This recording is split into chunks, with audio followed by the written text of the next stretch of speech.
Here's Zach and Zoe. Today I want to talk to you about surviving the storms that come to test our faith. So we had been talking about Daniel and the lion's den and the 3 Hebrew boys and how they got thrown into the fiery furnace.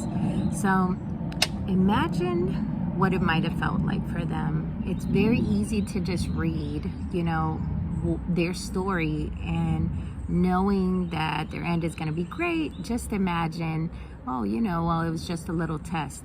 But what to us might just be 2-3 words or 3 lines, to them was real life. And just like them, real life will hit us if we live long enough. And we'll be tested to see, do we believe that God is listening, even though we're not seeing anything move? I would imagine that Daniel thought that God would keep him from being thrown into the den with these hungry lions, or that the 3 Hebrew boys thought, sure enough, there's going to be an earthquake and something's going to fall and this furnace is going to sink in, or something's going to happen, before we get thrown in.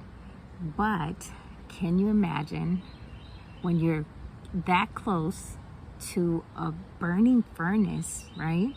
And it doesn't seem like God is moving. It doesn't seem like anything's about to change. And you're praying and you're like, what's happening here? The amount of thoughts that must have gone through their minds is kind of like what we experience, just not on that level.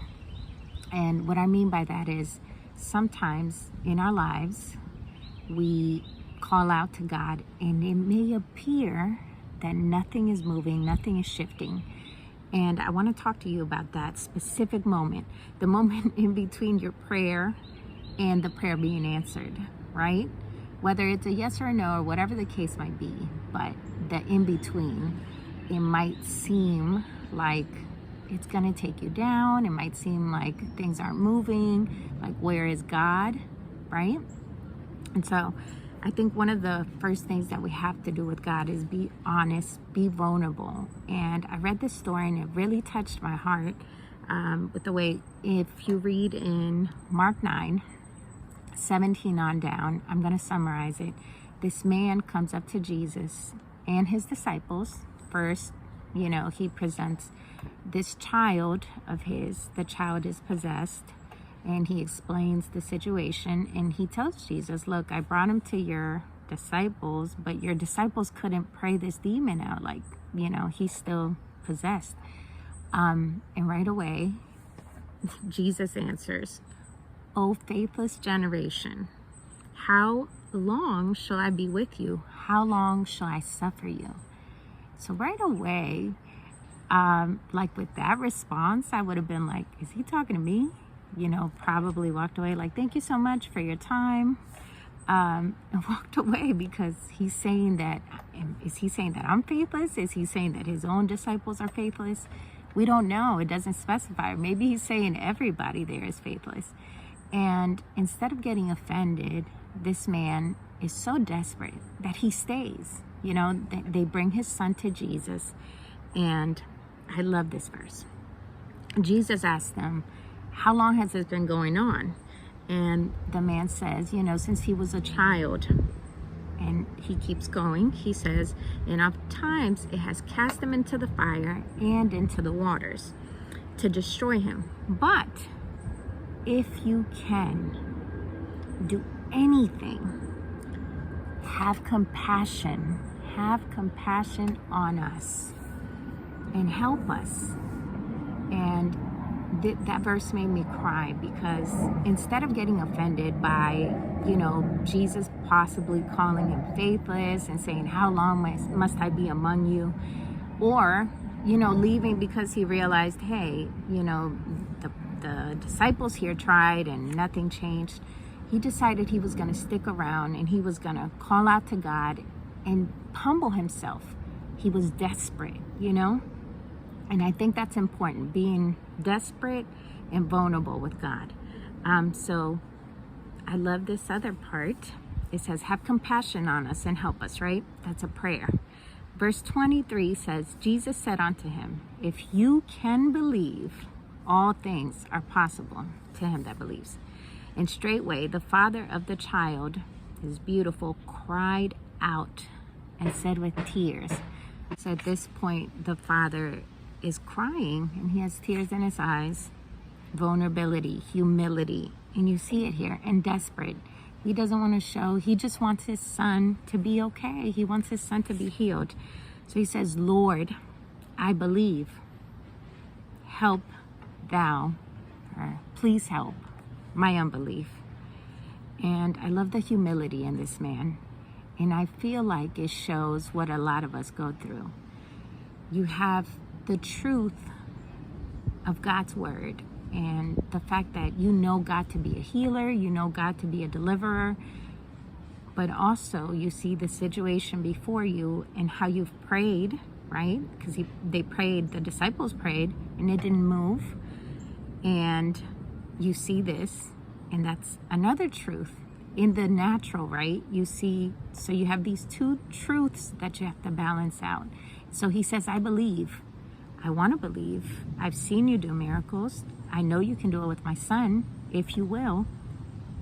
But help that part of me that might have a bit of unbelief. Help that part of me that sees the situation and begins to think, no, it can't change. No, I've tried, I've prayed long enough and nothing seems to be moving. Help that part of me that can't believe sometimes. And I think that's so important, to be that vulnerable with God. Sometimes our prayers with God are just going to be, God, are you there? If you're there, please help me. And thinking that we can't come to God like that, I think will separate us even more. God is a big enough God to take whatever thoughts come to our minds, and to answer them. So don't feel scared or ashamed to come to God and say, God, it feels like I'm not feeling your presence, or like I'm not seeing you move. It's important to be honest with God, because at the end of the day, if we're honest, He already knows how we're feeling. So this situation has an amazing ending, of course, as God does. He shows off, and it says, verse 25, and when Jesus saw that the people came running together, he rebuked the foul spirit, saying unto him, thou dumb and deaf spirit, I charge you, come out of him, and enter no more into him. And the spirit cried and rent him sore, and came out of him, and he was as one dead. And so much that many said, he is dead. So finally he gets delivered, or, Jesus delivers him. But to people, he looks dead. And I think that's how life happens sometimes, just when you think, okay, I brought it to God, and you think things are about to shift, and things are about to shift. It seems like things get worse before they get better. So imagine how that dad must have felt. He's seeing his son be delivered, and then all of a sudden, it looks like his son is lifeless, right? And he's like, wow, I brought him here, and instead of getting something better, my son is now possibly dead. But of course he gets up. Verse 27, Jesus took him by the hand and lifted him up, and he arose. So all throughout the Bible, I've read Psalms, right, where the writer seems a bit depressed. And when I was younger, I used to think, and younger in the Lord, when you first get saved and you encounter the real love of God, you're just like in a honeymoon phase with the Lord, and so in love. But as tests and trials come, you start to understand these writings and why these writers sound a bit depressed, because you will encounter things where it seems very difficult and hard to understand what God is doing. So I've written some of these verses so you can see that, we're not alone, and how important it is to be honest with God and just lay it all out before Him. Psalms 119 verse 28 says, my soul melts for heaviness. Strengthen me according to your word. Psalms 116 verse 1 and 2. I love the Lord because He has heard my voice and my supplication. Because He has inclined His ear unto me, therefore will I call upon Him as long as I live. Psalms 34 verse 4 says, I sought the Lord, and he heard me and delivered me from all my fears. So all throughout, you hear how they cried out, but at the end of that verse, it reminds us that he does listen. He heard, and he answered. So be encouraged. Be honest with God. You know, if you feel like you don't hear him, like he's not answering when you think he should, he's God and he knows best. But don't be discouraged. Be honest with the Lord and remember his word in those tough times.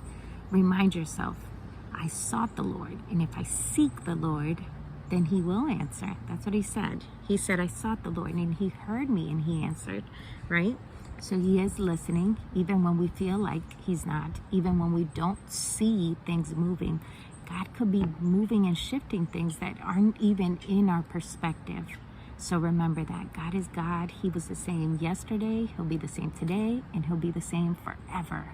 He's still powerful. He's still on the throne, no matter what's going on in your life. Remember all that he's done in the past and understand that he's still mighty. We just have to believe in spite of what we see.